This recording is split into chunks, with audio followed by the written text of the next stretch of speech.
Hi everybody, it's Peter Schiff, and it is Monday, February 1st, 2010, and I'm out here on Paradise Island off of Nassau in the Bahamas. A friend of mine, Mark Skousen, is having an economic conference, and I am one of the speakers. I will be returning to my office in Connecticut tomorrow, but I wanted to take some time out to comment on this video blog.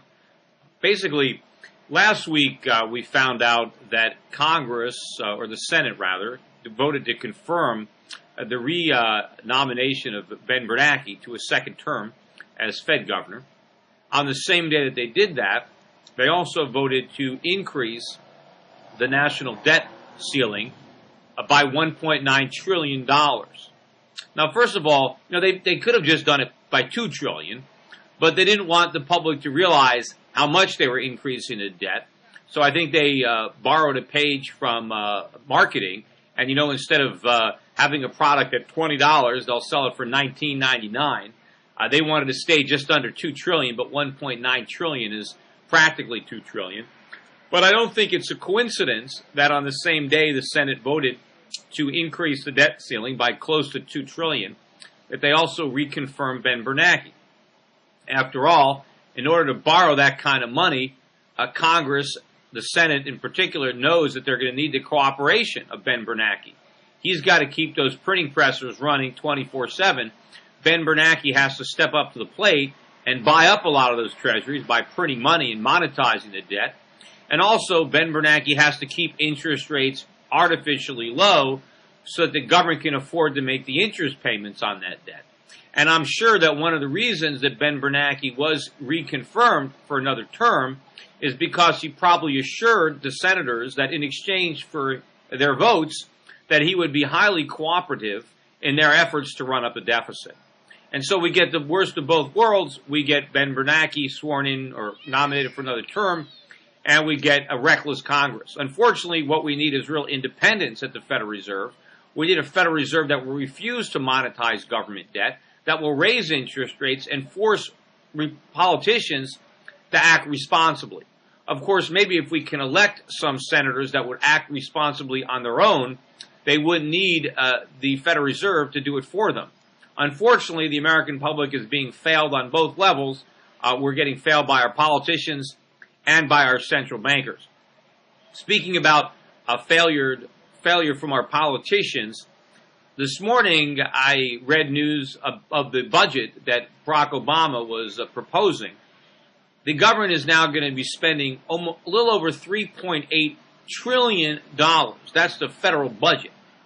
And that budget includes $1.4 trillion in borrowing, in deficit spending. So here you have President Obama in his State of the Union address saying we need to tackle the deficit.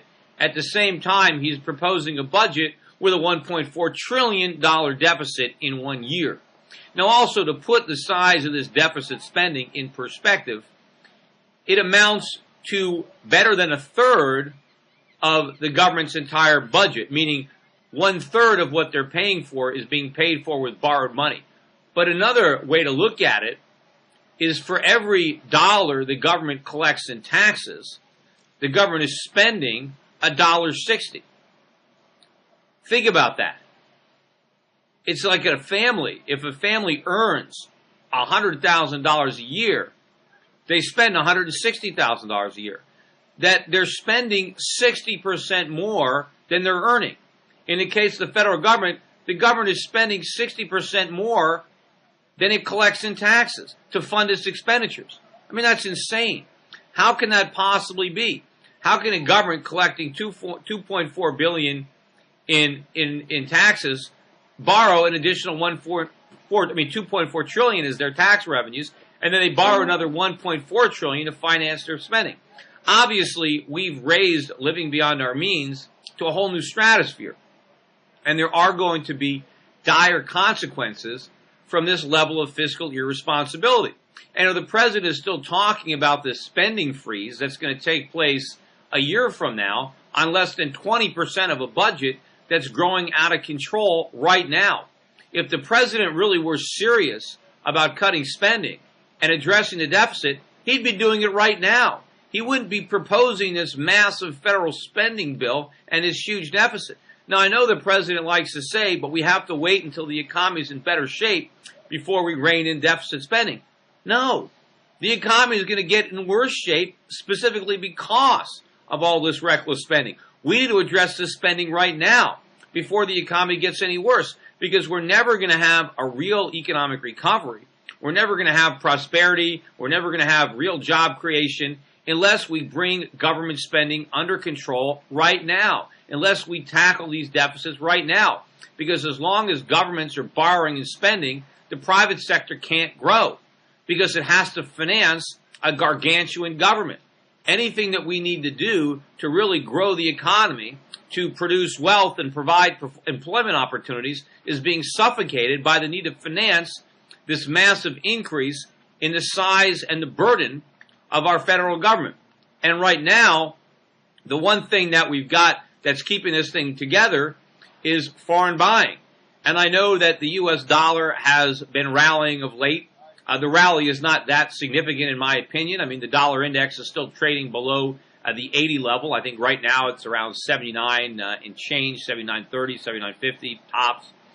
But I think the reason that the dollar has strengthened, and that has, of course, made it possible for the government to sell bonds, is that I think right now attention is being sidetracked.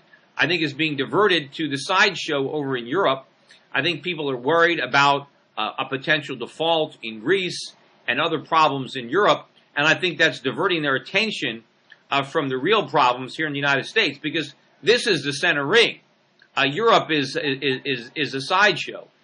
And the fact that people are now worrying about problems in the euro, maybe that's taking the pressure off of the dollar, but soon attention will be diverted back where it belongs to what's happened in the United States. Maybe the announcement of this gigantic federal deficit and enormous amount of spending, maybe that will shock some people back to reality. I don't think that what we're seeing in the dollar is going to be a meaningful long-term rally. I do expect this bear market rally to fizzle relatively soon. At the same time, you're going to see a resumption of the increase in the price of gold and the price of oil and the price of other commodities, and that's going to bring a lot of pressure to bear on the federal budget as people begin to appreciate the gravity of these deficits and their effects on inflation and on interest rates in the United States. Anyway, that's it for today. I will be back in Connecticut, out of the sunshine and the palm trees, back into the cold and the snow, and I will be blogging again, maybe as soon as Wednesday. Anyway, take care, everybody, and I will be back soon. Bye-bye.